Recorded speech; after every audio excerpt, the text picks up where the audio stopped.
In this video, I'm going to show you how to make a board public in Monday.com. So as you can see on my screen, I have here three boards. The two of them are private and the other one is public.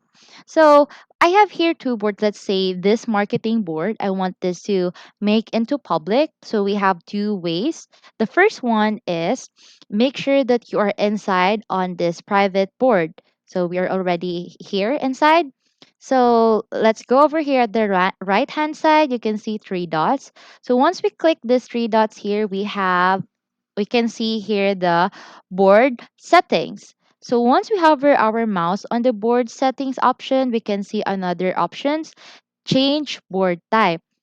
When you hover it again on that option, then you can see the last options, change to main or change to shareable. So once we change it to main, it means the board will be turned into public and it will no longer be private unless if you want to change it again into private. So let's click this, change to main and then change board to main. So this board's content will become publicly available to all team members here on your monday.com. So let's click this button and you can see the lock icon is already gone.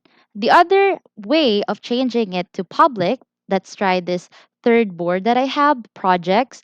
So let's click this one and then you can see the three dots. So let's click the three dots and then change board type. The same thing, we will choose the change domain and then change board domain. And that's about it. That's how you make a board public in monday.com. If you have any questions, please let me know down in the comments below and I'll do my best to help you out.